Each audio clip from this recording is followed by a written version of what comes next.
Come on. Those of you who pay attention to my channel and have seen my first live stream, y'all knew this had to be coming at some point. Howdy, y'all. I'm DBZALLSTAR, also known as Steve, and welcome out there to all you horror homies for this entry for the 2025 event/list. Today I'm going to talk about The Last of Us, both as a television series and as a video game series. Might talk about it as a property/franchise as a whole. So I'll start off by saying my first encounter with The Last of Us was in, I believe, late 2013, because PewDiePie, for those of you who don't know who PewDiePie is, he is a mostly former streamer that was very popular on YouTube about 5 to 10 years ago. One of the things he would do is cut up playing through video games into multiple parts. I just so happened to start watching his playthrough of The Last of Us on the PlayStation 3, fell in love with the characters, fell in love with the game, and when I discovered that the PlayStation 4 contained, for a special edition, a copy of The Last of Us Remastered, I wound up purchasing a PlayStation with The Last of Us Remastered for download in 2015. So what is The Last of Us? The Last of Us is the story of Joel Miller encountering the results of the cordyceps virus. The outbreak quickly overtakes humanity and society as a whole. He is struck with tragedy very early on in the events of this game. It moves forward 20 years later, and Joel has this opportunity to build a relationship with someone special as he moves from Boston to another part of the country to deliver this person, Ellie, to a group known as the Fireflies, because she may hold some significance to this group. With that being said, I played through the first game and just fell in love with being able to be immersed in that world with those characters, to really feel the pain Joel felt, to feel Ellie's pain as well, hidden behind humor, and discovering, just like you do with other stories set in the apocalypse, be it 20 Days Later, The Walking Dead, Dawn of the Dead, it's not really the monsters, in this case the infected, that are something to cause worry or danger. It's the people and how they've either evolved or devolved into something more monstrous. So from 2015 on into 2021, I would play The Last of Us on my PlayStation 4. The Last of Us Part 2 was released in, I believe, June 2020, so during the pandemic. I didn't open that up and pop it into my PlayStation 4 until I had purchased it. I believe it was on sale for $29.99.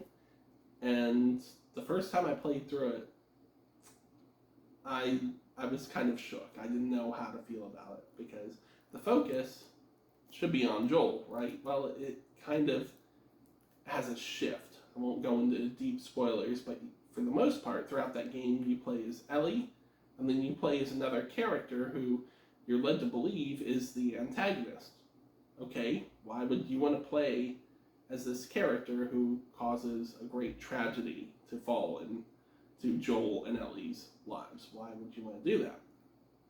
Well, Neil Druckmann, the creator and mastermind behind The Last of Us, The Last of Us Part 2, and to a certain extent, The Last of Us television series through Naughty Dog, really wanted, it seems, The Last of Us Part 1 to feel a sense of renewal. You can learn to bring love and relationships back into your life.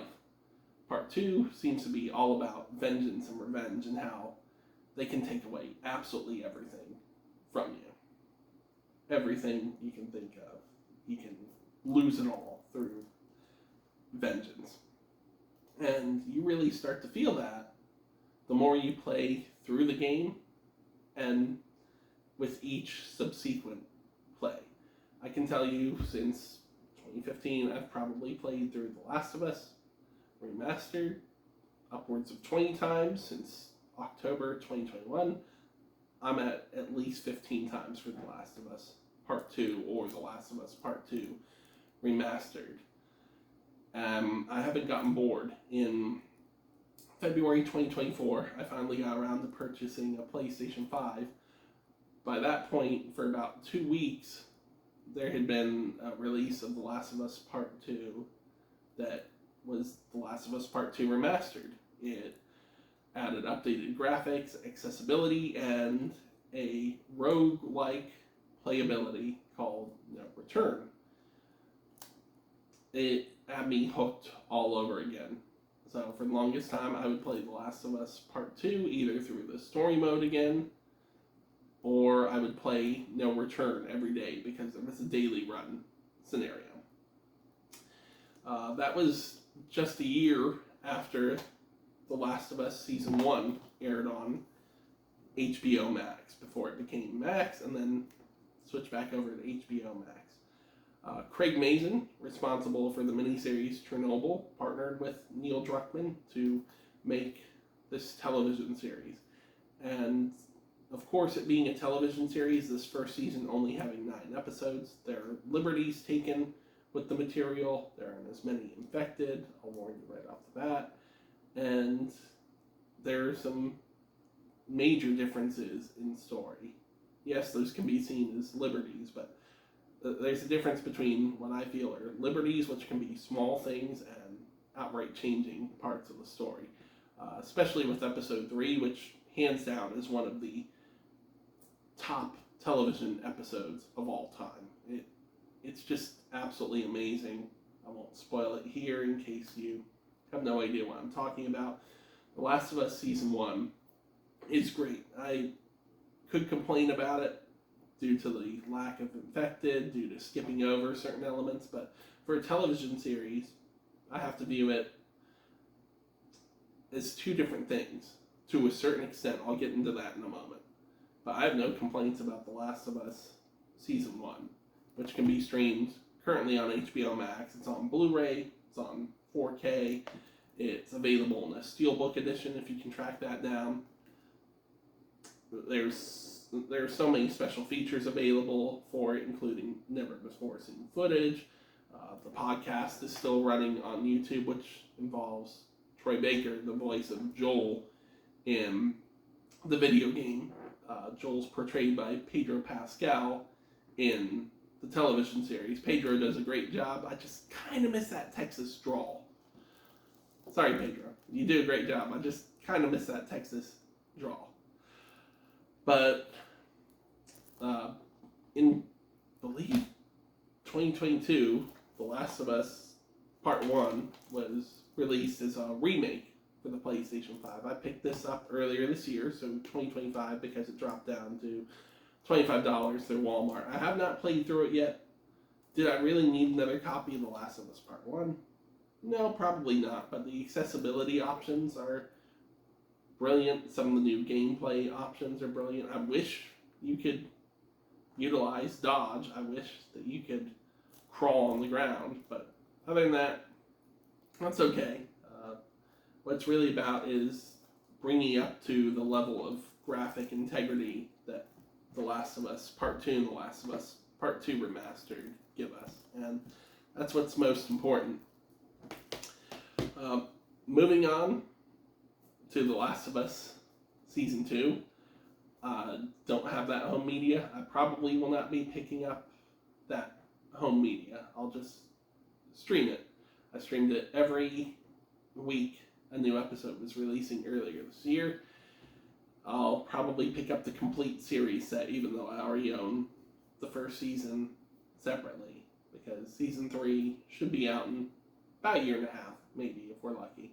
The reason I'm not picking up The Last of Us Season 2 is because those liberties I was talking about, those changes, it's okay to do something different, but I feel like to a certain extent, The Last of Us Season 2 overstepped. Ellie's supposed to be in a headspace where she's angry, where she's vengeful, and Ellie doesn't really seem to change from Season 1 to Season 2, despite the fact that this tragedy is thrown into her community. The fact that she has to deal with what happened. There's a little bit too much humor for given situations, and again, the game, TV series, two separate things. It just didn't work for me. All the actors are wonderful. I don't know if it was Craig Mazin or Neil Druckmann. Most likely it was Craig, but the changes really have an effect on my enjoyment. I don't feel like everything came to fruition, even though Bella Ramsey does a great job as Ellie. Caitlin Driver is great as the newly introduced character. Pedro's great in everything he's in. It just didn't hit the heights I was really expecting it to after waiting 2 years for new episodes. And it is a damn shame. For other Last of Us material, you can read the American Nightmares comic book series that was contributed to by Neil Druckmann. It kind of acts as a prequel to The Last of Us, in that it takes place during that 20-year gap between Joel at the beginning of the pandemic and Joel later on, except it features Ellie right before the events, in which she comes into Joel's circle. Highly recommend that. It's available as a trade paperback. You can read it digitally as well. I love The Last of Us, be it the games, the comic, the television series. Even though I'm not a fan of the second season, I can see myself playing through the games on repeat, which is what I've tended to do since No Return hit. Except out of respect for myself and out of respect for putting out new experiences and new content, I haven't played The Last of Us Part 2 since finishing the chronological mode for The Last of Us Part 2 Remastered that was launched in July, which I completed in August. So, proud of myself for that. But yeah, The Last of Us, Naughty Dog, Neil Druckmann did an incredible job. The first season of the television series is great. You can play either of these games, any version, because they're available on Steam for PC now. And just have a wonderful time despite all the horror and terror that you go through in the games. Above all else, if you liked what you saw in this video, if you want to see more, please like, comment, subscribe, hit that bell for notifications. You can also find me on Twitter, Blue Sky, Instagram, TikTok as either #1Animaniac or Animaniac1. Please allow me to thank you for watching. Stay healthy, stay safe, don't get infected, and be well.